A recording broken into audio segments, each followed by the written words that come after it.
Baik, Assalamualaikum warahmatullahi wabarakatuh. Selamat malam, salam sejahtera bagi kita semua. Selamat datang kepada Bapak dan Ibu sekalian di acara Researcher Academy episode ke-12 yang mana ini merupakan pre-event dari season 2024. Di sini kita akan membahas suatu topik yang cukup menarik ya. Di sini apalagi untuk teman-teman atau Bapak Ibu untuk ibu-ibu nih kebetulan yang suka sama skincare nih. Nah, kebetulan kita topiknya mirip agak dekat sama skincare nih. Nah, nanti kita bisa diskusi lebih banyak sebenarnya uh, gimana sih nanti penerapannya. Dan kebetulan di sini sudah bergabung dengan kita untuk pemateri pada malam hari ini yaitu ada Pak Yoga.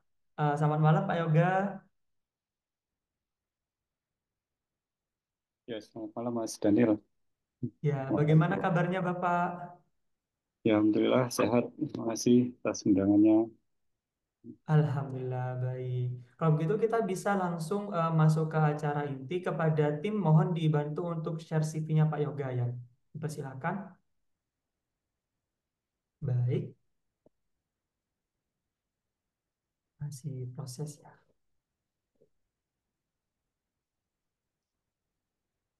Baik, mungkin ada sedikit kendala. Oh baik, sudah terlihat di sini. Jadi untuk Bapak Yoga Dwi Jatmiko SSI, MA Plus Science PhD saat ini merupakan seorang dosen di Departemen Biologi di Universitas Brawijaya dan beliau juga telah menempuh beberapa pendidikan sebelumnya. Dari yang pertama dari in Biology di Universitas Brawijaya. Saat itu beliau telah menempuh master degree-nya in Biomedical Science di University of South Australia dan yang terakhir untuk doktor filosofi atau PhD-nya itu ada di Veterinary Microbiology and Immunology di University of Adelaide, Australia. Dan selain itu beliau juga mempunyai banyak publikasi ya di bidang mikrobiologi. Dan di sini sebenarnya di sini sebenarnya hanya sepenggal saja dari publikasi beliau. Teman-teman nanti bisa lihat di Google Scholar Pak Yoga. Sebenarnya Pak Yoga sudah publikasi apa saja dan untuk research interestnya di mana. Baik, bisa di stop share. Baik, selanjutnya kita langsung masuk ke acara inti yaitu penyampaian materi kepada Bapak dipersilakan. Baik, terima kasih Mas Daniel atas perkenalannya. Oke, saya bisa share screen.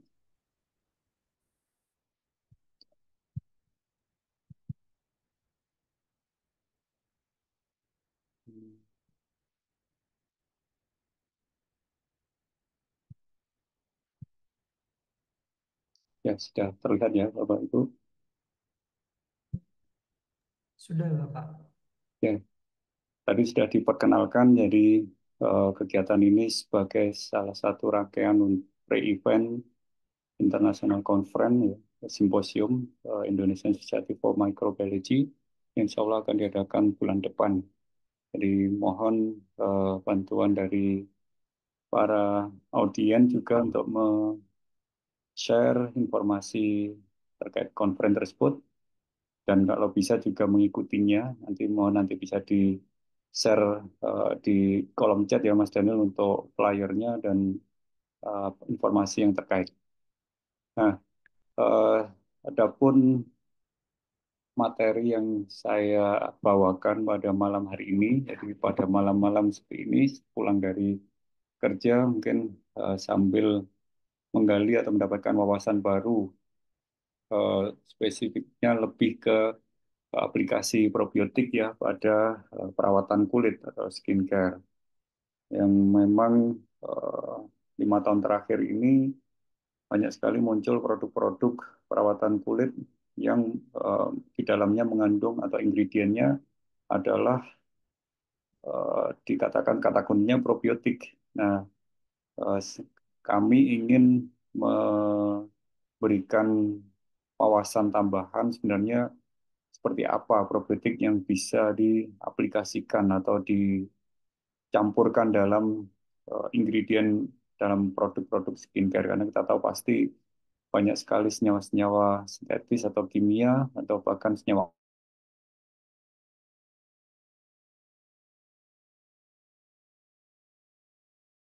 probiotik. Ya kalau saya lihat dari peserta di sini beberapa adalah mahasiswa di UB juga, terutama di biologi pasti juga pernah eh, kuliah dengan saya juga tidak asing ya dengan beberapa slide yang saya sampaikan. Ya, bagi Bapak Ibu yang masih belum paham apa itu probiotik, jadi ada tiga kata kunci yang perlu dipahami bahwa probiotik di sini didefinisikan sebagai mikroorganisme hidup ya. Jadi dalam kondisi masih hidup yang diberikan kepada kita manusia atau hewan sebagai inang dengan jumlah yang memadai. Jadi secara densitas selnya atau jumlahnya itu harus memenuhi standar. Kalau di dalam bentuk hitungan itu kurang lebih minimal 10 pangkat 6 sampai 10 pangkat 7, ya bukan di atas itu. Kemudian eh, setelah pengaplikasian mikroorganisme hidup dengan jumlah tertentu tersebut dapat memberikan manfaat bagi kesehatan bagi inang. Jadi yang saya tebali di situ adalah poin penting yang harus dipenuhi sebagai eh, untuk dikatakan sebagai probiotik. Nah, namun demikian dalam perkembangannya saya perlu memperkenalkan beberapa istilah lain yang mungkin juga muncul di PPT ini. Ada istilah prebiotics. Dalam bahasa awamnya ini adalah makanan dari probiotik, yaitu substrat yang digunakan oleh mikroorganisme yang bisa memberikan manfaat bagi kesehatan. Ya, dalam hal ini eh, eh, senyawa-senyawa dari seperti serat ya, inulin atau golongan oligosakarida tertentu yang tidak bisa diserap oleh usus halus dan nanti akan eh, berkumpul atau berlanjut sampai usus besar. Nah, di sanalah banyak sekali mikroorganisme pada tubuh kita yang membutuhkan nutrisi tambahan yaitu berupa prebiotik ini. Sedangkan kalau symbiotics itu kombinasi ya antara probiotik dan prebiotik. Mungkin kalau kita pernah mendengar produk simbiotik, entah di produk susu formula atau produk-produk kesehatan suplemen lainnya, artinya di dalam produk tadi selain bakteri hidup juga ada nutrisinya, yaitu prebiotik. Dan yang terakhir ini didefinisikan sebagai postbiotics. Eh, Di sini diartikan sebagai senyawa yang dihasilkan oleh bakteri hidup tadi, dihasilkan oleh probiotik. Nah, kalau dilihat dari gambarnya kan terlihat warna-warni dan sebagainya karena saking beragamnya senyawa yang dihasilkan. Jadi produk metabolit dari probiotik bisa berupa enzim, protein, atau peptida, dan eh, karbohidrat. Ya. Dan eh, senyawa-senyawa ini eh, bisa berupa senyawa metabolit yang dihasilkan atau probiotik atau sel hidup tadi setelah lisis maka isi sel tadi ya baik di dinding selnya atau membran sel dan di bagian intraseluler itu akan keluar ya karena sel kalau pecah akan mengeluarkan semua isi selnya itu yang disebut postbiotik. Nah, eh, sebelum kita melangkah ke kulit secara khusus, yang perlu kita pahami bahwa pada tubuh manusia itu jumlah sel mikrobanya itu lebih banyak ya dibandingkan sel tubuh kita sendiri. Jadi 10 sampai 100 triliun ini kalau dalam bahasa Inggris ya eh, miliar dan sel tubuh kita eh, 10 kali lipat lebih rendah ya. Jadi tubuh manusia lebih banyak 10 kali lipat. Oleh karena itu peran mikrobiota, entah bakteri, fungi maupun virus di tubuh kita itu juga tidak bisa dianggap remeh ya untuk menentukan kesehatan tubuh kita secara umum. Nah, kalau istilah mikrobiom di sini dari tidak hanya apa ya, terkait selnya saja, tetapi juga materi genetiknya. Jadi DNA, genomnya itu juga eh, karena dari kita ketahui konsep genetika bahwa DNA tadi akan mengkode suatu mengekspresikan sebuah protein atau enzim yang juga itu berdampak bagi kesehatan manusia. Jadi tidak hanya sel tapi materi genetiknya itu juga penting sekali untuk mendukung kesehatan tubuh kita. tapi juga hewan juga termasuk ya dalam hal ini. Nah, sebagai awalan ya, bagaimana suatu bakteri atau kita sebut probiotik tadi itu eh, bisa diterima ya dalam dan bisa diaplikasikan dalam sebuah produk, entah itu makanan atau dalam hal ini produk perawatan kulit. Jadi jika probiotik tadi dikonsumsi dalam bentuk diminum ya oral gitu, maka harus memenuhi beberapa syarat ini. Berdasarkan WHO itu ada 5 persyaratan utama yang harus dipenuhi, sedangkan 3 lainnya adalah tambahan, yaitu eh, bakteri hidup tadi harus tahan pada kondisi stres. Ya, kita tahu di tubuh kita mulai dari rongga mulut sampai usus besar banyak sekali rintangan yang bisa apa ya, mencegah bakteri atau kuman ya dalam hal ini masuk atau menjadi infeksi. Ya, ada enzim dan di apa lambung kita juga pH-nya sangat rendah ya sekitar 1 sampai 2. Ada juga di usus halus bagian atas ada garam empedu yang juga bersifat antimikroba. Dan kedua adalah kemampuan untuk melekat karena syarat probiotik supaya bisa memberikan manfaat kesehatan adalah bakteri atau mikroba tadi bisa berikatan dengan permukaan usus besar atau usus halus ya, terutama di usus besar ya di sini. Juga bisa bersifat anti patogen ya karena pastinya dengan karakter ini probiotik memberikan manfaat kesehatan ya untuk mencegah bakteri yang bersifat patogen tadi yang bisa menginfeksi itu dikontrol pertumbuhannya, juga terkait tingkat keamanannya. Jadi harus dipastikan spesiesnya diketahui, kemudian tidak memiliki faktor virulensi, bahkan toksin, dan tidak mampu melisiskan sel darah merah.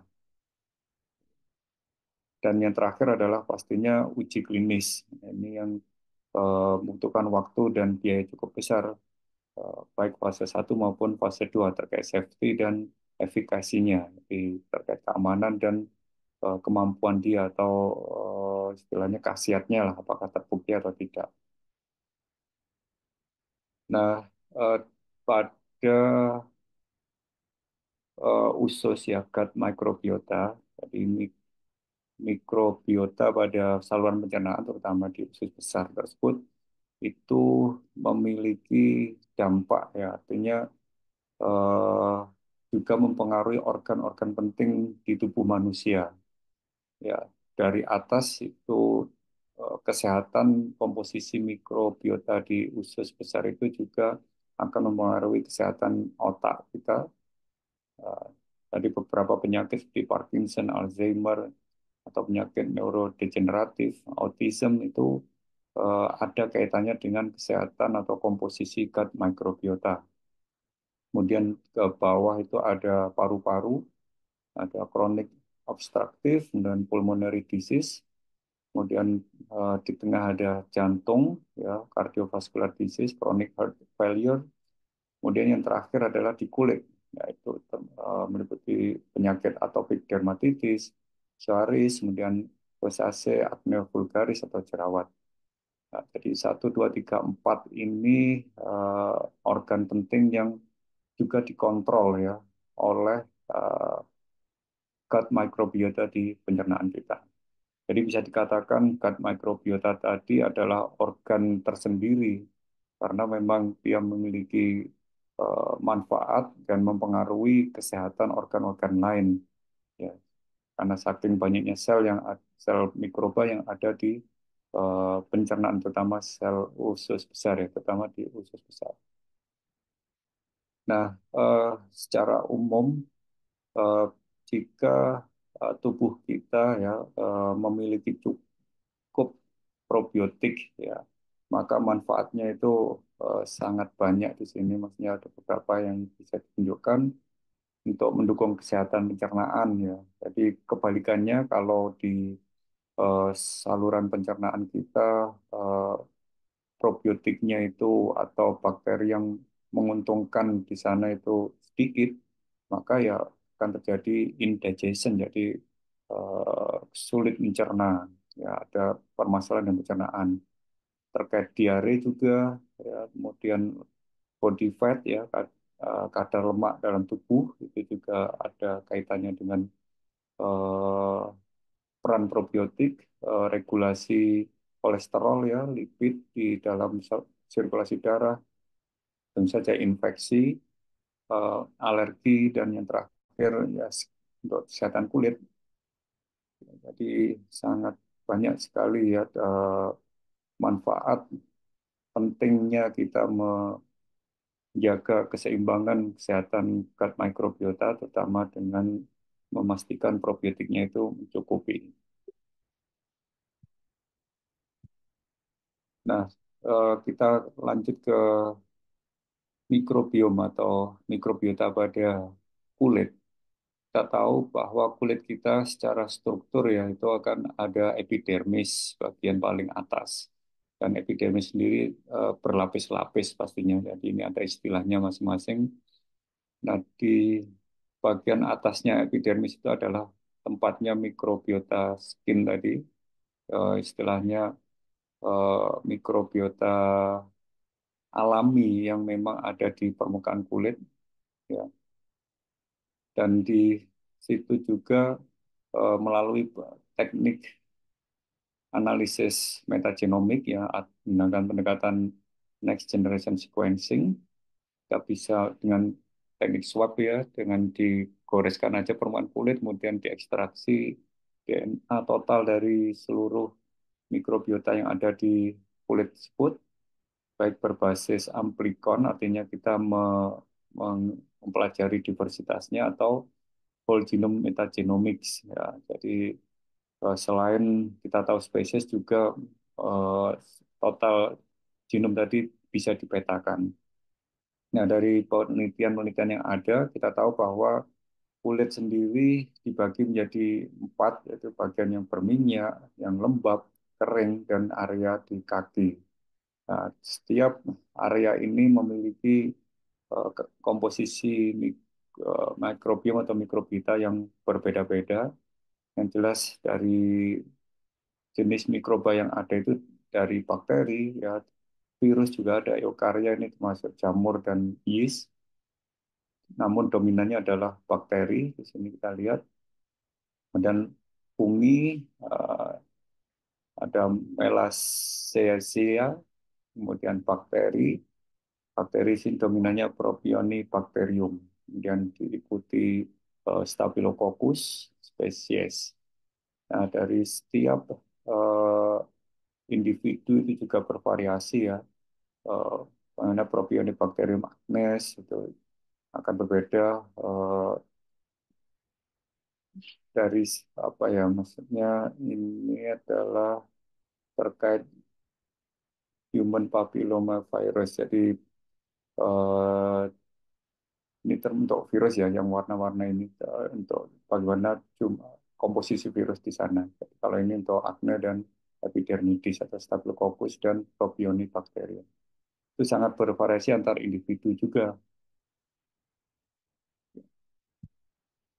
Nah, kalau kita lihat 10 besar ya, menutup eh, dari kelompok bakteri ya, dari yang kulit yang kering, moist, sama yang berminyak dan sebagainya, itu juga dari di ranking dari 1 sampai 10 itu kita lihat berbeda-beda, namun eh, ada kelompok-kelompok tertentu yang memang dijumpai di eh, area keempat area tersebut. Ya. Dan ini adalah kondisi normal ya. Jadi dalam kondisi normal memang eh, kelompok bakteri ini ada atau dijumpai pada permukaan kulit manusia. Bahkan ada virus juga bisa dijumpai di permukaan kulit tersebut. Ya. Nah, berdasarkan grafinya ya, karena kita tahu tadi sudah sampaikan kulit ber dari areanya itu juga akan menentukan jenis mikrobanya. Di yang berminyak, area di permukaan wajah, kemudian moist, dry. Di sini kita lihat actinobacteria yang warna yang paling banyak di sini, actinobacteria, kemudian bacteroidetes. Ini adalah berdasarkan filmnya itu eh, didominasi kelompok dari actinobacteria. Kemudian setelah ke bawah di sini dalam bentuk bakteri Corynebacterium juga yang hmm, ya putih bakterium yang mendominasi yang warna kuning.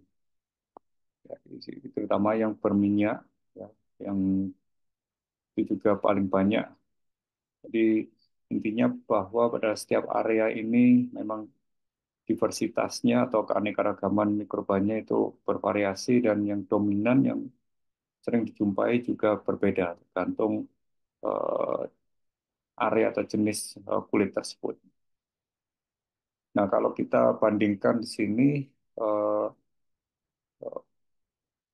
kulit yang untuk usia masih muda, mungkin usia di bawah 30 tahun katakanlah itu eh, terlihat relatif ya normal ya, kondisi normal seperti ini. Kemudian intrinsic aging, jadi kalau jadi penuaan karena faktor usia, mulai terjadi permukaannya yang eh, ya berkerut ya, fine wrinkles-nya, epidermal thinningnya ya, tidak beraturan istilahnya elastisitasnya, bahkan kolagennya juga berkurang.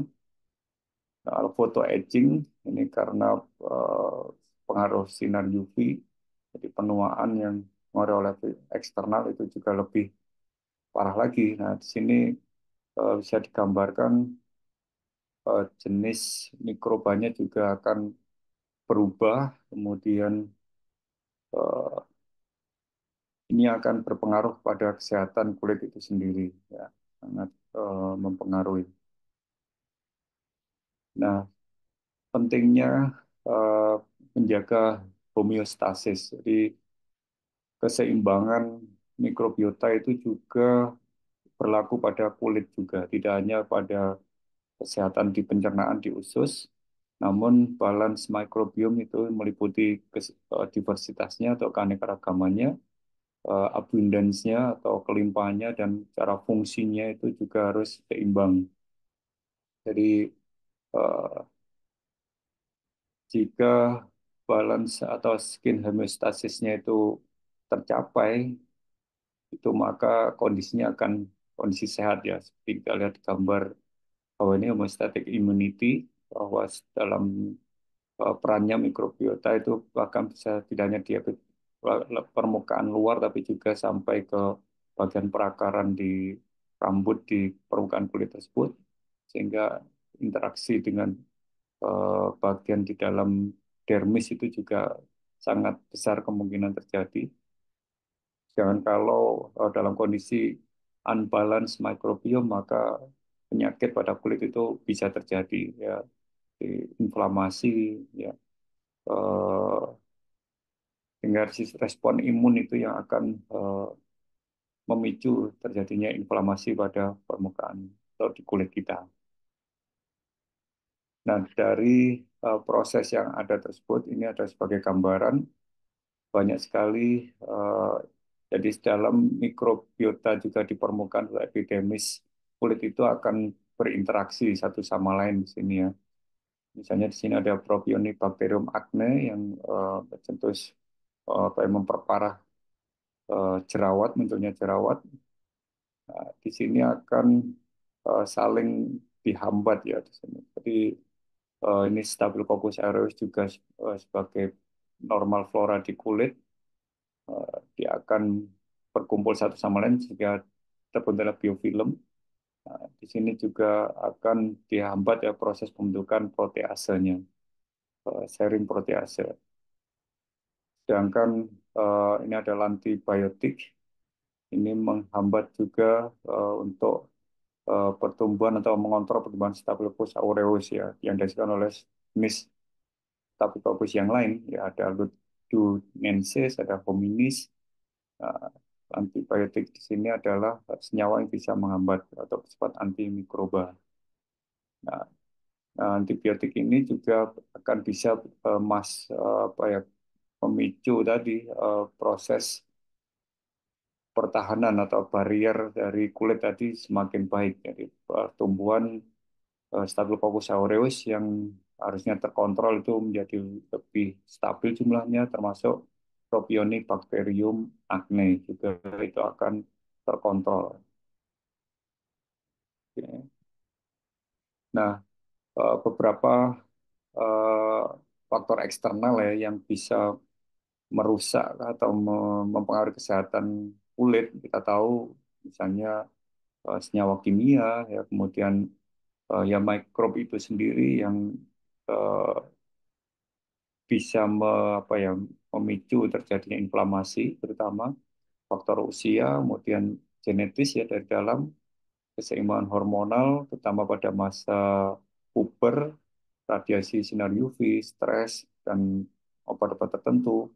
Nah, itu bisa memicu penyakit-penyakit pada kulit seperti munculnya model pustul ya, kulit kering, selulit, vitiligo ya, psoriasis, jerawat dan eh, blackhead atau noda hitam. Nah, di situ eh, untuk membuat kulit itu normal, peran microbiome itu sangat penting di sini. Dari keseimbangan skin microbiome tadi yang dipengaruhi faktor tadi ya, itu eh, dapat menentukan tadi microbial dynamic termasuk kelimpahan, dominansi dan diversitas. Hemostasis inilah yang menentukan supaya meskipun kita terpapar oleh faktor eksternal, jadi kulit itu bisa meregenerasi dirinya sendiri dan mempercepat proses untuk perbaikannya. Itu yang diharapkan ya melalui pentingnya menjaga keseimbangan mikrobiom. Nah, bagaimana pengaruh produk ya, skincare? Jadi di sini kita tahu bahwa ingredient di skincare itu ada yang namanya active ingredient ya, yang warna bronze ini ya, apa perak. Kemudian yang warna biru ini adalah mengandung senyawa pengawet ya preservatif. Sedangkan yang hijau adalah serum jenis skincare berupa serum. Nah, di masing-masing ingredient tadi itu bisa mengubah mikroba yang ada di alami yang ada di kulit kita. Ini adalah kelompok-kelompok spesies ya, spesies bakteri terutama yang akan jumlahnya berubah. Nah, perubahan di sini lebih banyak ke arah penurunan ya dari abundannya atau kelimpahannya akan berkurang. Nah, di sini terutama yang paling banyak ditemui adalah penggunaan preservatif ya karena kalau produk skincare tadi tidak ada senyawa bersifat pengawet di sini maka kontaminasi atau daya tahan produk tadi bisa cepat sekali eh, bermasalah ya. Jadi preservatif di sini memberikan negatif impact ya terhadap skin microbiota ya, karena di sana eh, bisa menghambat atau membunuh ya bakteri-bakteri mikrobiota normal di kulit kita. Sehingga kalau yang berubah adalah bakteri-bakteri yang berperan penting itu akan menyebabkan unbalance di homeostasis akan berubah atau istilahnya dysbiosis. Nah, sekarang kita masuk ke probiotik ya dalam skincare. Jadi probiotik sendiri setelah kita definisikan tadi di awal, pada skincare itu bisa diterapkan baik secara oral atau diminum maupun di topikal ya di permukaan non oral. Kalau yang oral bisa berupa produk-produk fermentasi yaitu ada yogurt, kombucha atau kefir dan lain-lain atau suplemen ya. suplemen yang memang dari probiotik yang sudah dikembangkan di lab, kemudian diproduksi dan dibuat dalam bentuk powder atau eh, kering sehingga bisa dibuat suplemen, di kapsul dan sebagainya. Kalau non oral ini untuk kesehatan kulit dan produk kosmetik, nah, dari setiap produk ini memang sangat memungkinkan ya ditambahkan probiotik. Namun seperti apa dulu ya nanti saya jelaskan lebih lanjut. Nah, beberapa probiotik ya yang sering yang ada di pasaran dan bisa digunakan atau diaplikasikan pada produk perawatan kulit. Ini ada daftarnya di tabel bawah ini. Yang paling banyak adalah kelompok Lactobacillus, kemudian ada Bifidobacteria, Enterococcus, kemudian sampai kelompok yeast.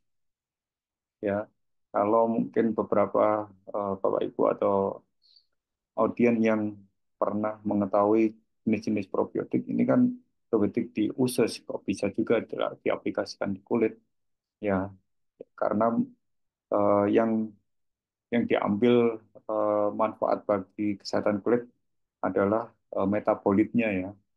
Jadi tidak harus dalam bentuk sel hidupnya. Nanti kita cek di slide berikutnya. Nah, mungkin terlalu kecil ya di sini beberapa contoh probiotik yang sudah digunakan dalam produk perawatan kulit. Ini adalah nama produknya, hanya berbasis dari luar negeri.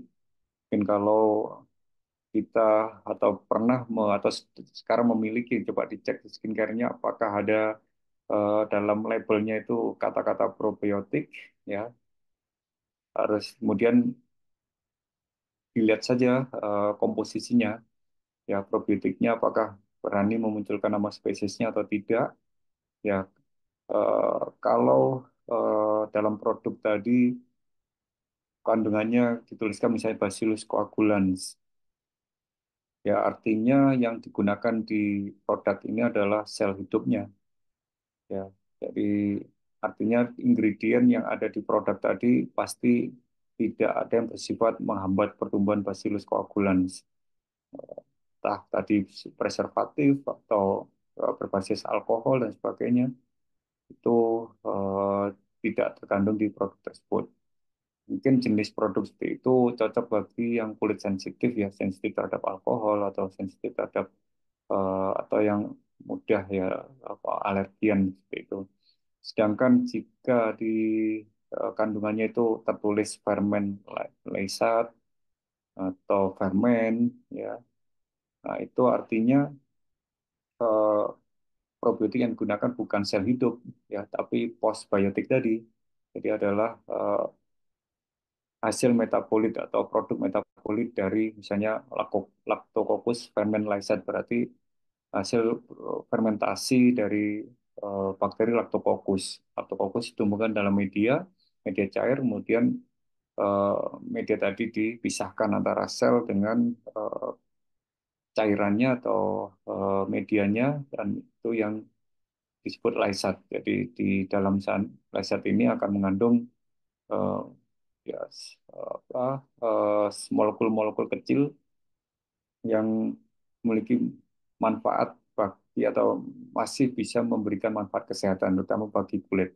Dan yang di sini adalah bisa membantu mengembalikan keseimbangan dan meremajakan skin barrier. Mungkin karena sudah ada kerusakan di skin barriernya dengan pengaplikasian eh, lysat atau postbiotik dari Streptococcus itu bisa kembali lagi dan masih banyak lainnya. Jadi eh, efikasinya ini memang spesifik terhadap jenis bakteri yang digunakan ya karena senyawa dari setiap spesies tadi pasti berbeda-beda.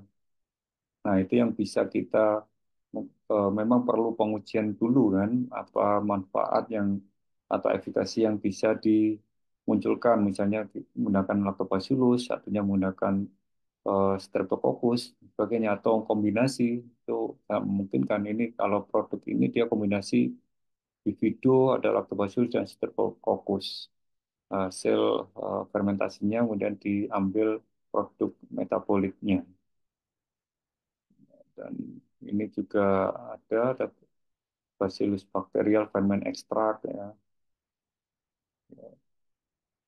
Nah, dari sini mudah-mudahan audiens sudah paham ya, artinya eh, produk skincare tadi kalau dikatakan di label probiotik itu dalam definisinya itu sebenarnya tidak eh, berarti probiotik sebenarnya ya, karena definisi yang disepakati secara internasional adalah live microorganism. Nah, kalau di situ yang digunakan adalah produk fermentasinya, maka ya lebih tepatnya adalah postbiotik.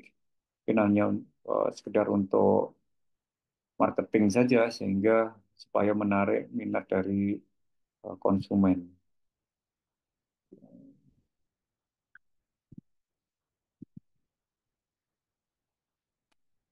Nah, nah bagaimana probiotik mekanismenya sehingga bisa memberikan manfaat kesehatan bagi kulit.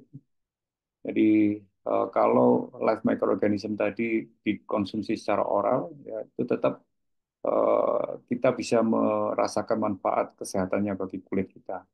Namun juga bisa diaplikasikan secara lokal pada kulit juga. Ya, banyak hal manfaatnya seperti kalau disampai ke eh, artinya kalau dikonsumsi pasti bakteri tadi akan sampai ke usus besar kan. Di usus besar tadi proses dia akan menempel dan memberikan eh, keuntungan bagi eh, kesehatan di usus itu juga akan secara tidak langsung berdampak pada kesehatan di kulit. Mungkin untuk bagian ini nanti ada penjelasan lebih lanjut. Nah, probiotik sendiri memberikan manfaat kesehatan itu setidaknya ada bagi kulit ada 4 kelompok di sini yang bersifat anti-aging, kemudian antioksidan, spot removing, ada memperkuat skin barrier jadi, atau terkait moisturizer-nya ya memberikan kelembapan. Jadi dengan mengaplikasikan tadi entah berupa postbiotik atau live microorganism tadi juga secara tidak langsung ya kalau live microorganismnya atau bahkan mungkin berupa lotion tapi bakterinya hidup itu juga memungkinkan. Jadi reaksinya harusnya lebih secara langsung ya kalau diaplikasikan di kulit secara topikal tadi dibandingkan oral. Nah, itu proses anti-aging tadi itu akan sangat diharapkan, kemudian antioksidan, spot removing, dan memperkuat skin barrier. Mungkin nanti berikutnya lebih lanjut. Nah, beberapa kelompok bakteri probiotik khususnya yang sudah diujikan, misalnya menghambat cleavage kolagen atau hilangnya penurunan kolagen tadi, itu anti photoaging. Jadi dari hasil reaksi apa ya sinar UV yang eh, sering ya terpapar sinar UV itu akan prosesnya eh, bisa juga menyebabkan kerusakan pada kulit pastinya. Nah, itu 4 bakteri ini yang bisa sudah terbukti cocok ya untuk mengatasi masalah anti photoaging tadi. Dengan untuk anti wrinkles atau keriput juga dimiliki.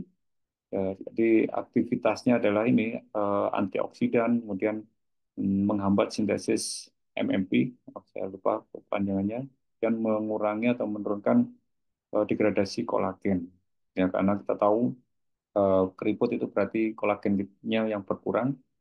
Kemudian remove body odor ya untuk mengurangi bau badan itu mekanismenya dia menurunkan reduced yang berhubungan. Jadi lactobacilli ini bisa memberikan manfaat kompetisi, artinya menghambat strain-strain yang memang berperan pada produksi bau tadi. Kemudian skin whitening ya, untuk memutihkan itu menghambat produksi melanin, menghambat aktivitas tirosinase dan sebagainya. Dengan skin moisturizer ya, terutama improve skin barrier, mengurangi transepidermal water loss. Jadi skin barrier tadi kalau oke, maka kehilangan air karena mungkin penguapan itu bisa dikurangi. Dan anti chronological aging itu menghambat sel decay dan prolong cell cycle. Jadi ini contoh bakteri yang bisa diaplikasikan untuk manfaat-manfaat yang ingin diharapkan.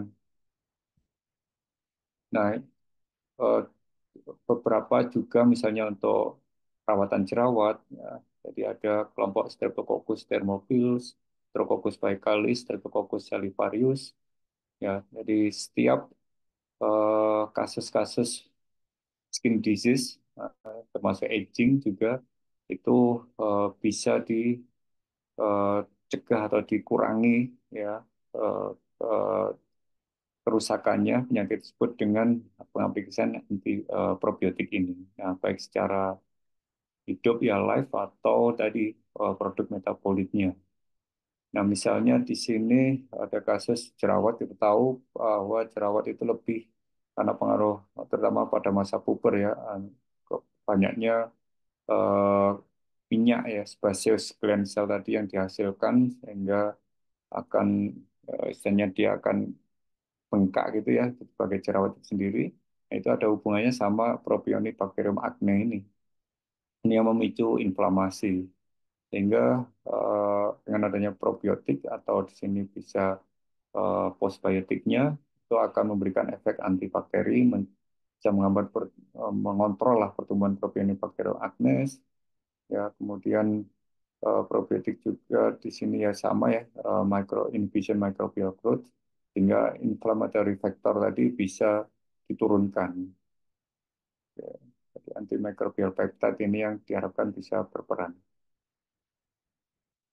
Nah, pada aplikasinya di sini kita tahu bahwa eh, bisa berupa krim ya, misalnya untuk moisturizing effect itu eh, kulit yang maksudnya tanpa aplikasi skincare tadi akan terlihat permukaannya semakin menipis. Dan kalau sedangkan kosmetik terutama yang ditambahkan probiotik itu bisa mempertahankan kelembaban kulit tersebut.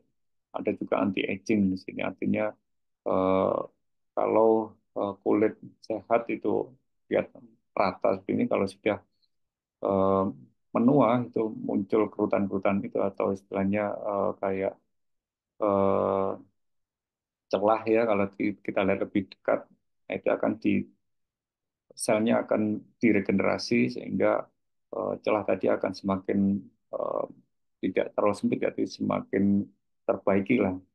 Nah, dari hasil clinical trial ya, oral probiotics tadi itu bisa meningkatkan skin hydration atau moisturizer tadi ya, sehingga bisa mengurangi wrinkles atau kerutan.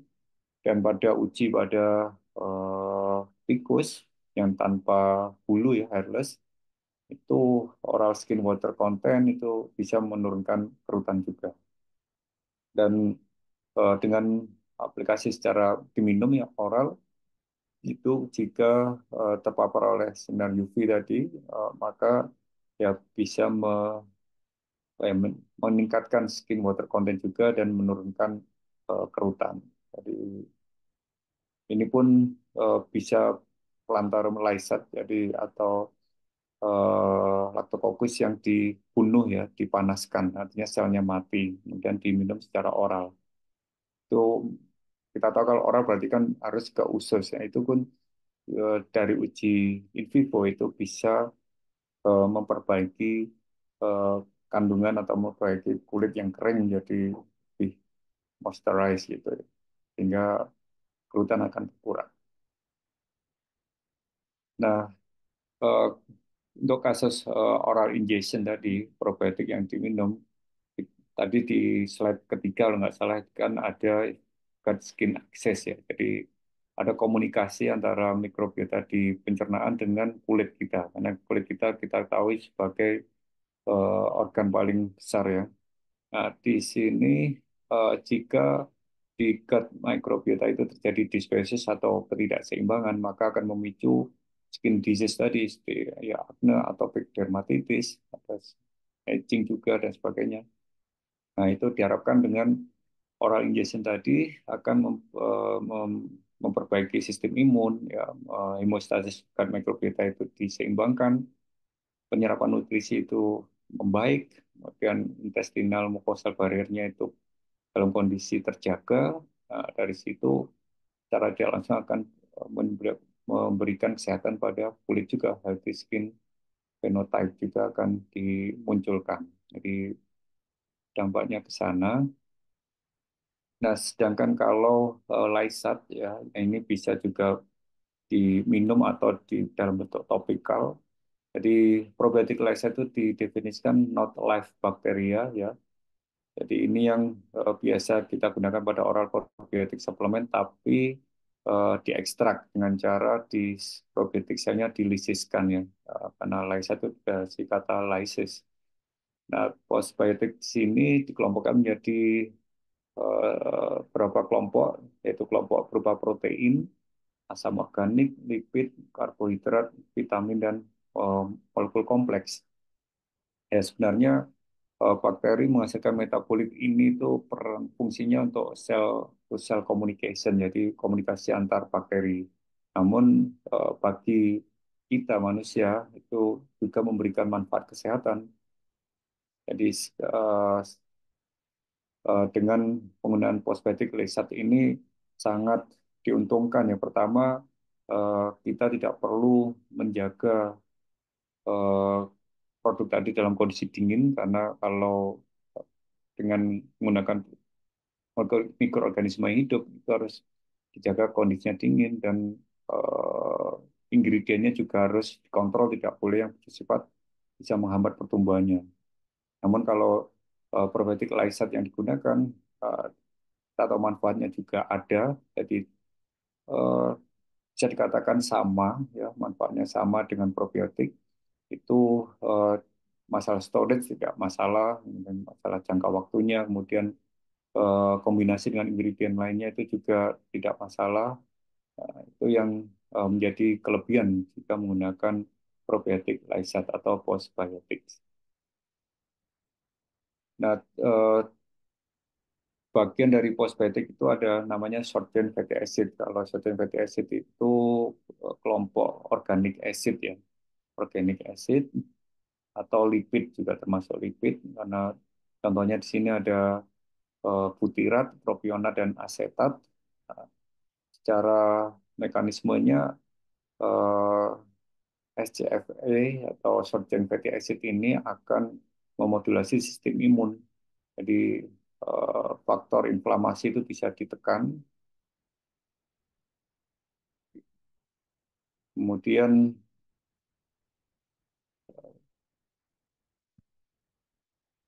dan akan mendukung perbaikan dalam sistem imun dan itu secara tidak langsung akan mempengaruhi kesehatan kulit. Jadi kalau sistem imun kita bagus dan SCFA ini kan juga akan bisa masuk ke sirkulasi darah dan akan pada akhirnya bisa ke bagian dermis ya permukaan bawah dari permukaan kulit itu akan di sana juga ada sistem imun. Nah, itu yang akan memberikan manfaat kalau probiotik tadi diinjek secara oral, ya, tidak harus berupa topikal. Nah, postbiotik kembali lagi terkait mekanisme antioksidannya. Jadi jika ada senyawa yang bersifat oksidan ya, di sini kita harus mempertahankan keseimbangannya antara senyawa antioksidan dan oksidan. Di sini kita tahu kalau ROS, reaction oksigen spesies itu yang bersifat anti, yang bisa merusak entah DNA, protein, mengganggu keseimbangan metabolisme. Uh, Postbiotik ini dengan kandungan tadi bersifat antioksidan juga. Di sana yang akan bisa menghambat ROS dan akhirnya kematian sel itu bisa dicegah. Artinya di sini akan meningkatkan glutathione peroxidase, superoksidase dismutase itu adalah enzim yang bisa memecah oksidan tadi, talase, glutathione ya, akan semakin meningkat. Nah, misalnya contohnya pada kasus yang terpapar sinar UV. Jadi ada kita tahu ada UVA dan UVB. mana UVA itu bisa sampai lapisan subkutaneus ya masuknya. Kalau UVB hanya sampai dermis. Nah, di situ bagaimana kita kerusakan DNA pada permukaan dermis dan epidermis tadi. Nah, itu kalau ini adalah mekanisme photoaging tadi ya. Nah, di sini maka akan berdampak pada kolagen fibernya tadi yang menurun, nah, sehingga kulit akan keriput dan hiperpigmentasi. Nah, dengan adanya probiotik itu yang memang kaya akan antioksidan, itu akan bisa mencegah ROS untuk bekerja dan bisa mencegah ini ya MMP, TMP, dan kolagennya akhirnya bisa meningkat. Inflamasi menurun, elastin juga itu akan meningkat. Di situ healthy skin akan muncul. Nah, di postbiotik tadi terbukti memang aktivitas antioksidan itu ada. Itu akan memperbaiki kulit atau setidaknya jika terpapar sinar UV itu tingkat kerusakannya tidak parah dan bisa diperbaiki segera kalau ada kerusakan.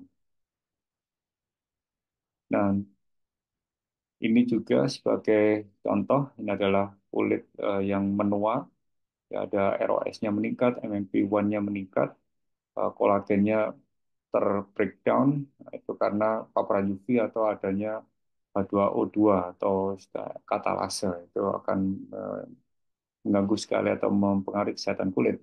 Namun dengan probiotik, terutama ferment ekstrak postbiotik tadi, itu bisa menurunkan aktivitas ROS, MMP1, dan bisa meningkatkan enzim SOD yang memang bisa melawan ROS tadi, dan glutathione juga akan meningkat, kolagen breakdown juga akan berkurang. Nah, akhirnya bisa menjadi sehat kembali.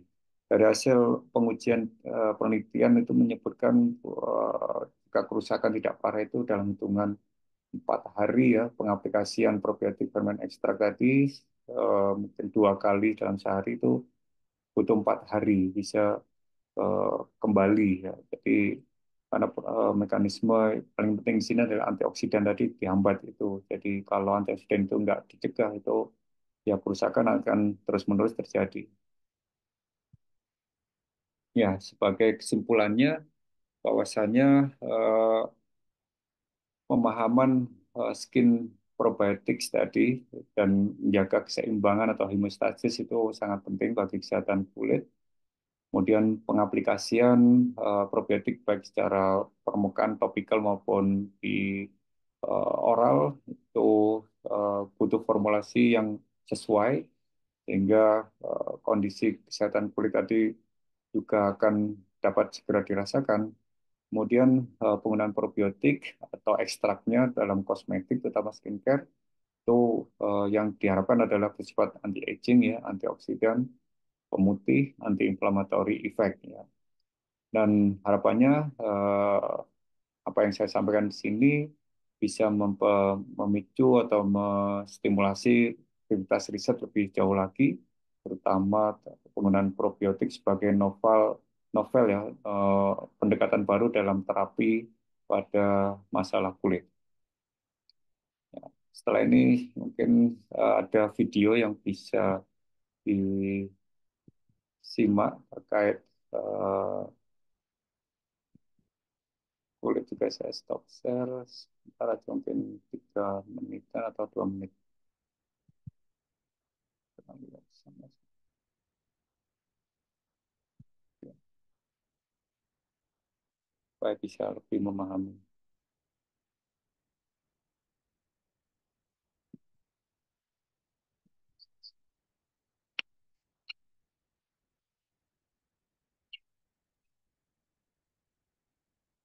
Today's environment weakens our skin's ability to protect us from the outside world.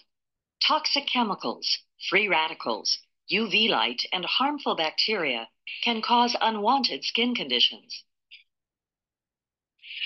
The skin is the largest organ in the body, which plays an important role in the immune system, providing the first line of defense against injury and infection.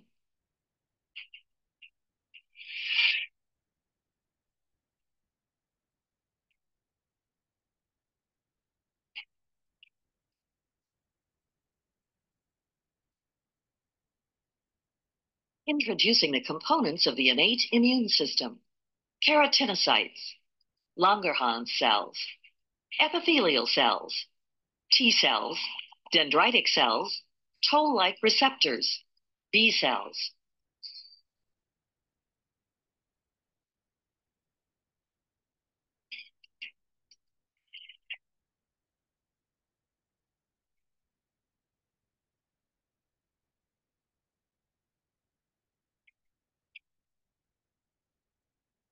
Probiotic-derived bioactives are non-living cell compounds proven to activate the skin's natural ability to repair itself. They can mimic pathogens without mimicking the pathological characteristics.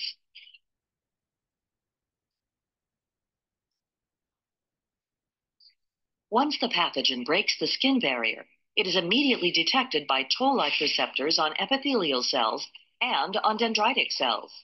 The toxic chemical signal from the pathogen upregulates the production of pro-inflammatory cytokines, which trigger inflammation. The inflamed dendritic cell activates Th1 and Th17 cells, resulting in cell-mediated immune response.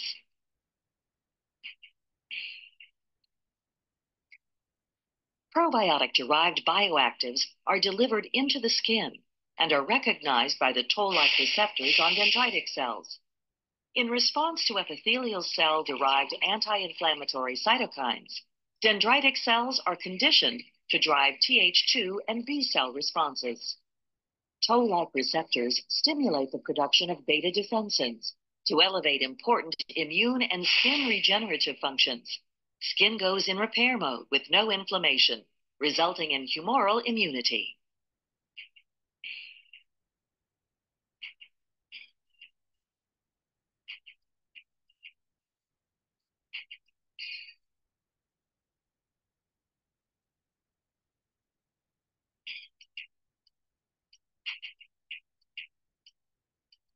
Clinical data and DNA microarray testing shows that probiotic-derived bioactives have significant skin benefits for all skin types, with numerous antimicrobial, anti-inflammatory, protective, and skin regenerative properties. Probiotic-derived bioactives are ideal in many skincare applications, including peels, treatment serums, emulsions, and post-op products to enhance the healing process. Probiotic-derived bioactives are the next revolution in anti-aging skincare due to their ability to safely and effectively stimulate immunity and repair without causing harm or injury to the body.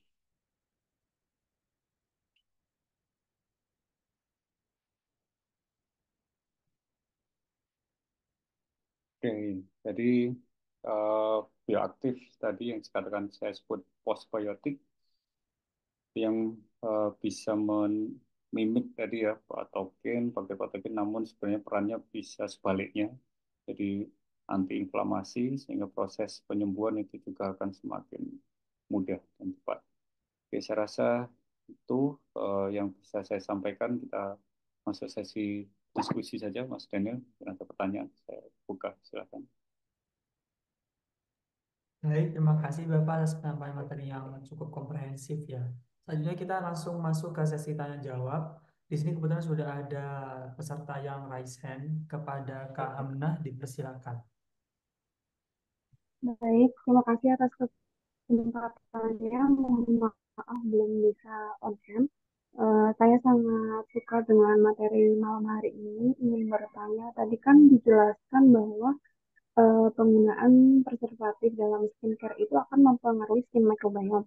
Nah, menurut Bapak, apakah ada rekomendasi preservatif yang ramah untuk skin microbiome atau bagaimana caranya untuk tetap bisa menjaga skin homeostatis dengan penggunaan preservatif? Mungkin apakah cukup dengan penggunaan agen-agen antioksidan dalam skincare atau dengan penambahan calming agent dan lain sebagainya begitu Pak. Terima kasih. Bisa langsung dijawab Bapak. Oke. Ya, jadi dari hasil kajian kan memang ingredient di skincare, terutama preservatif tadi juga berdampak pada skin microbiome. Nah, bagaimana eh, caranya, solusinya ya, karena memang produk skincare tadi kalau tidak ada bahan pengawetnya juga akan berpengaruh pada kualitasnya. Ya, saya rasa untuk pemilihan preservatif apa yang bisa digunakan eh, perlu kajian lebih lanjut ya. Memang dari referensi yang saya temukan ada beberapa jenis preservatif dan itu tidak semua bakteri jenis A tertentu itu yang terhambat beda lagi ya. Jadi bervariasi juga. Artinya kalau kita tahu mikrobiom apa yang terdampak, dari sana eh, bisa kita eh, cari strateginya itu dengan karena kita tahu kalau bakteri di permukaan kulit tadi kan tidak tidak akan hilang total gitu ya, dia hanya berkurang dan butuh waktu untuk kembali lagi. Hemostasis secara alami bisa terjadi lagi, sehingga di sana adalah kuncinya adalah di nutrisi ya, nutrisi kemudian faktor lingkungannya termasuk kelembapannya ya. Artinya dengan mempertahankan kelembapan tadi serta eh, antioksidan pasti juga dibutuhkan. Jadi kombinasi dengan antioksidan tadi harapannya bisa menjaga skin barrier tadi supaya kelembapan tadi terjaga dan bisa mempertahankan spesies tertentu yang penting ya supaya tidak mati eh, atau berkurangnya sangat drastis signifikan. Saya rasa itu bisa diterapkan untuk formulanya karena memang setiap industri skincare kan dia memiliki formulasi masing-masing dan mana yang terbaik itu memang ya perlu pengujian lebih dulu ya di dalam tataran in vivo atau in vitro-nya. Mungkin itu bisa menjawab. Ya, baik Pak, sudah menjawab. Terima kasih. Oke. Baik, terima kasih kepada Kak Hamna. Selanjutnya dari peserta lain, apakah ada yang ingin bertanya? Dipersilakan bisa raise hand. Baik, sambil menunggu pertanyaan lain dari peserta, saya ingin bertanya Bapak. Oh baik, kepada peserta terlebih dahulu ya, kepada Kak Yunita dipersilakan. Baik, terima kasih atas waktunya, Mas Daniel. Selamat malam, Pak Yoga. Saya kebetulan alumni UB dulu, jadi materi hari ini sangat bagus sekali. Saya sangat tertarik. Nah, di sini tadi disebutkan mengenai probiotik dan flora normal. Saya masih agak bingung ya, Pak. Terkait Ya, probiotik dengan flora normal itu apakah sama ya, Pak. Pak? Ya. Kemudian perlukah kita sebenarnya mengonsumsi probiotik itu sendiri untuk keseharian, misal tidak ada gangguan apapun itu, apakah kita perlu ada tambahan konsumsi probiotik seperti itu? Mohon penjelasannya, Pak. Terima kasih. Ya, terima kasih Mbak Yunita. Saya juga kayaknya lupa juga yang mana. Ya, menarik pertanyaan. Jadi probiotik dan flora normal kalau dibuat seperti diagram Venn, jadi umumnya itu flora normal sebagai generalnya, probiotik di bagiannya. Jadi probiotik adalah bagian dari flora normal. Artinya jika kita ingin eh, apa ya mengonsumsi probiotik biasanya sumbernya adalah dari flora normal kita sendiri itu sangat ideal. Jadi sekarang tren pengobatan bersifat personal itu ya personalized medicine itu kan diambil dari flora normalnya orang itu sendiri, kemudian ditumbuhkan di medium di luar tubuh, kemudian dikembalikan lagi ke orang itu lagi. Jadi itu artinya kalau sudah dari luar berarti kan probiotik ya, tapi kalau di dalam tuh flora normal itu aja sih sebutannya. Dan artinya apa yang kita konsumsi dari luar itu disebut probiotik. Artinya dia kalau probiotik kita konsumsi dia tahan sampai usus besar, tadi ya syaratnya harus hidup sampai di usus besar itu probiotik dan probiotik nanti eh, juga bisa bersifat sebagai flora normal. Jadi artinya flora normal itu hidup atau habitatnya di sana. Hmm, Aslinya di sana. Jadi normal gitu ya. Normalnya di situ. Nah, kemudian jika apakah kita butuh setiap hari konsumsi probiotik ya seperti produk minuman fermentasi ya 2 kali sehari dan sebagainya ya nggak wajib sih. Jadi kalau merasa tubuh kita sehat ya pencernaan tidak ada masalah ya sistem imun mungkin olahraganya cukup ya eh, kondisi stresnya terkontrol kita nggak butuh. Tapi kalau kita merasa istirahatnya nggak peraturan, kemudian kita, kesehatan pencernaan kemudian terganggu, ya kita bisa merasakan ya kesehatan di perut kita apakah eh, kalau buang air besarnya lancar dan tidak itu bisa menjadi indikasi ada masalah atau tidak dengan kesehatan pencernaan kita. Kalau situ ada masalah berarti memang ada gangguan di flora normal di pencernaan kita. Nah, menurut saya itu saatnya untuk mengonsumsi probiotik ya, artinya untuk menjaga homeostasis. Tadi berarti ada kalau ada gangguan pencernaan berarti terjadi disbiosis atau ketidakseimbangan. Itu kita perlu mengonsumsi probiotik atau cukup mengonsumsi prebiotiknya tadi dari makanan buah-buahan, sayuran kan kaya serat. Nah, itu harapannya bisa karena nutrisi tadi prebiotik itu adalah substrat untuk flora normal yang menguntungkan, maka itu juga salah satu opsi untuk membalikan hemostasis. Tapi mungkin lebih lama ya dengan prebiotik. Kalau prebiotik kan kita langsung supply saja kan, entah berupa suplemen atau ya bisa dari produk fermentasi, pasti sudah ada probiotik juga. Namun kalau misalnya tempe, kalau mentah itu memang banyak, tapi kalau sudah digoreng itu sudah tidak ada bakterinya. Jadi kadang orang saya lihat memakan tempe mentah itu sebenarnya juga bagus ya, karena sumber probiotiknya juga banyak masih yang di sana. Namun memang harus tempe yang dibuat secara higienis ya pastinya. Saya rasa itu jadi penjelasannya jadi tidak selalu tapi kita bisa eh, melihatlah diri kondisi kita apakah ada gangguan pencernaan atau tadi siklus hidup kita bermasalah atau tidak itu karena akan berdampak ke sana. Ya untuk presentasi atau webinar hari ini kan gut skin access masih ada 3 akses lagi itu menarik untuk di eh, bahas lebih lanjut ya, bagaimana dengan otak, bagaimana dengan jantung, dengan paru-paru itu juga ada mekanismenya sendiri-sendiri. Ya, itu, Iya. Pak. Baik, terima kasih banyak Pak Yoga. Matur nuwun Mas Daniel. Baik, terima kasih Kak Yunita. Sebelum kita masuk ke pertanyaan dari Kak Nadia, saya di sini mempromosikan terkait ISISM lagi ya kepada Bapak Ibu sekalian. Jadi kembali lagi terkait untuk acara ini merupakan pre-event dari International Symposium of Indonesia Society for Microbiology or SISM 2024.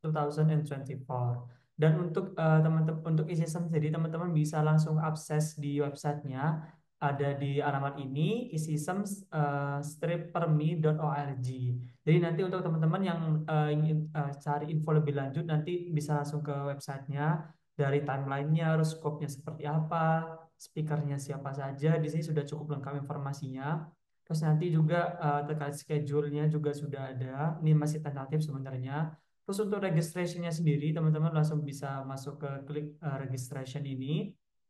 Di sini juga ada informasi terkait registration fee-nya. Teman-teman bisa sesuaikan nanti teman-teman masuk yang kategori yang mana. Satu nanti di sini payment-nya nanti ke sini, terus nanti teman-teman langsung klik register now. Nah, nanti teman-teman bisa langsung ini ya, isi terkait identitas teman-teman nanti di sini. Itu. Nanti kalau misalnya ada yang ingin ditanyakan, teman-teman bisa langsung hubungi kami via WhatsApp karena via WhatsApp sini kami bisa lebih fast respon seperti itu. Baik, terkait terkait pengenalan e-system cukup. Kita langsung masuk ke pertanyaan selanjutnya dari Kak Nadia. Dipersilakan Kak Nadia. Ya, terima kasih. Saya mau menyampaikan terima kasih dulu kepada Pak Yoga untuk materinya ini sangat menarik sekali. Saya mau bertanya terkait beberapa bakteri yang tadi sudah dijelaskan yang memang memiliki potensi untuk menjadi probiotik skincare. Nah, kira-kira apakah bisa dimungkinkan untuk melakukan eksplorasi dan mengisolasi bakteri tersebut dari sampel seperti apa ya, Pak? Kemudian untuk pertanyaan kedua, untuk metode pengujian efektivitas probiotiknya itu ataupun metabolit sekundernya itu apakah pengujian terhadap kemampuan seperti perbaikan sel kulit ataupun mencerahkan kulit dan lain-lainnya tadi itu diujikan dengan objek apa? Apakah hanya dengan objek mencit saja atau kita harus mengkultur sel atau bagaimana? Oke, itu cukup dari saya pertanyaannya. Terima kasih.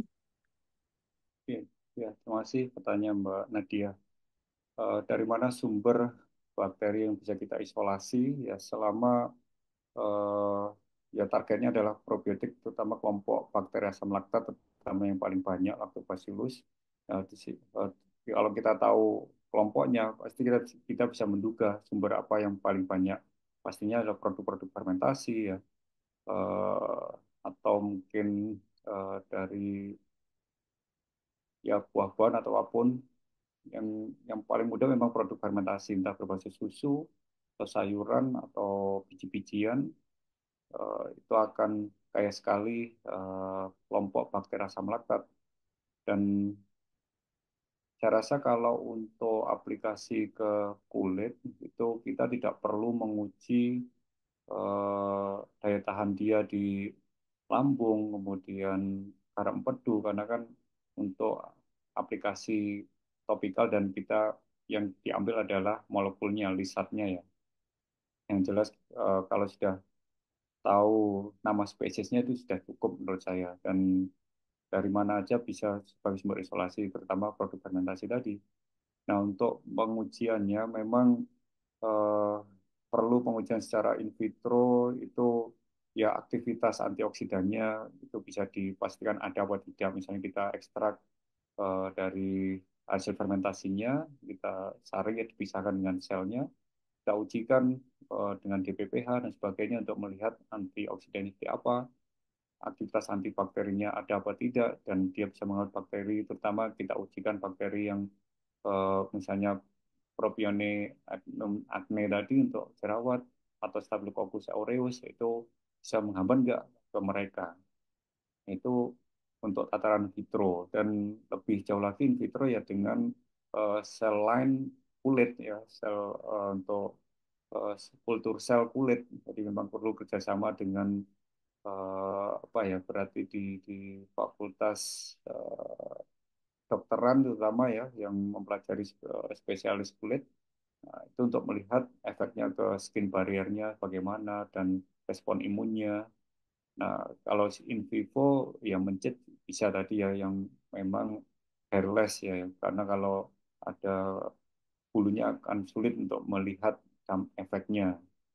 Nah, atau langsung ke testimoni ke eh, manusia langsung itu juga karena kalau topikal kan dengan ingredient yang mungkin ramah bagi yang sudah disetujui BPOM kan mungkin bisa aja diujikan probandus gitu ke manusia atau beberapa orang yang bisa kita ujikan. Namun sebelumnya harus pastikan tadi in vitro antioksidan ya karena itu yang paling penting, kemudian antibakteri, antimikroba, eh, antiinflamasi ya, antiinflamasi berarti perlu in vitro dengan sel kultur tadi atau ke in vivo dengan mencet tersebut. Ya, saya rasa itu Mbak Nadia jika ingin meneliti lebih dalam tentang eksplorasi probiotik untuk bisa digunakan di skincare. Ya, terima kasih Pak Yoga. Baik, terima kasih kepada Kak Nadia dan seluruh peserta yang sudah menyampaikan pertanyaan. Saya lihat di sini diskusinya cukup menarik dan juga cukup interaktif ya dari teman-teman sudah banyak yang bertanya. Namun karena keterbatasan waktu, terpaksa kita harus mengakhiri acara pada malam hari ini. Ya, mungkin Uh, terakhir Mas oh ya, Daniel. Jadi Bapak. sebenarnya tadi ada yang diminta adalah materi DIY-nya ya. Jadi kalau mungkin Bapak di sini ingin mencoba efek probiotik tadi, kita tahu ada produk fermentasi di yogurt kah atau kombucha atau kefir. Eh, dari situ sebenarnya sudah mencukupi ya, misalnya kita tahu masker dari yogurt tadi juga eh, sering digunakan. Artinya dengan tahu teori malam ini, eh, nggak perlu khawatir menurut saya. Yang penting eh, maksudnya memang kulitnya tidak terlalu sensitif ya, terutama kalau produk-produk itu kan sifatnya asam. Itu aja mungkin yang lemahnya. Tapi kalau ingin mengurangi asam tadi ya kalau ada fasilitas yang memadai ya bisa di ekstrak saja. Jadi senyawa aktifnya diambil, kemudian itu yang kita mix dengan komponen-komponen untuk lotion atau apapun atau bentuk serum gitu. Ya, itu yang mungkin bisa dipelajari di YouTube untuk saya membuat serum seperti apa itu tinggal kita tambahkan postbiotik tadi itu sudah cukup dan jika memang cocok wah itu eh, bisa didaftarkan BPOM dan sebagainya bisa menjadi wirausaha nanti. Oke.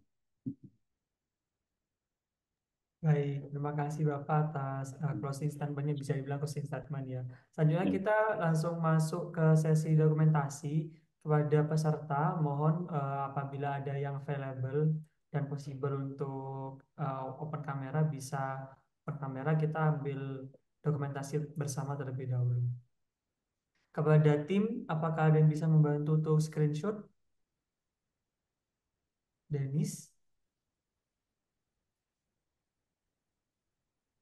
Oke, aman ya. Baik. Apakah ada peserta ingin on cam? Kami baik. Apakah ada lagi? Baiklah. Kalau gitu kita bisa, oke. Baik, kita bisa ambil dokumentasi dari saya pertama terlebih dahulu. Saya hitung. Baik, ada.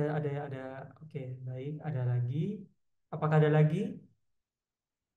Baik, sepertinya sudah cukup ya. Ini ternyata saya cek nih banyak mbak-mbak ya ternyata yang join ya. Karena pembahasannya skincare jadi cukup menarik gitu ya. Baik, kalau gitu saya hitung ya untuk countdown. Eh, Tim bisa di screenshot dari slide pertama 3, 2, 1. Oke, slide kedua. Oke, sebentar ya. Baik, masih ada kendala bentar. Alright, baik. Kalau gitu saya bantu saja ya. Baik, dari slide pertama saya screenshot lagi ya. 3, 2, 1. Lagi 3, 2, 1. Oke, slide kedua. 3, 2, 3, 2, 1. Baik, terima kasih Bapak dan Ibu sekalian atas perhatiannya. Untuk sertifikat akan kami proses dalam 7 hari kerja ya. Nanti akan kami kirim sekalian dengan modulnya nanti ke email yang terdaftar. Baik, seperti itu. Kami mengucapkan terima kasih banyak atas perhatiannya dan jangan lupa untuk daftar e-System 2024. Baik, begitu terima kasih. Wassalamualaikum warahmatullahi wabarakatuh. Terima kasih Bapak. Dalam Terima kasih.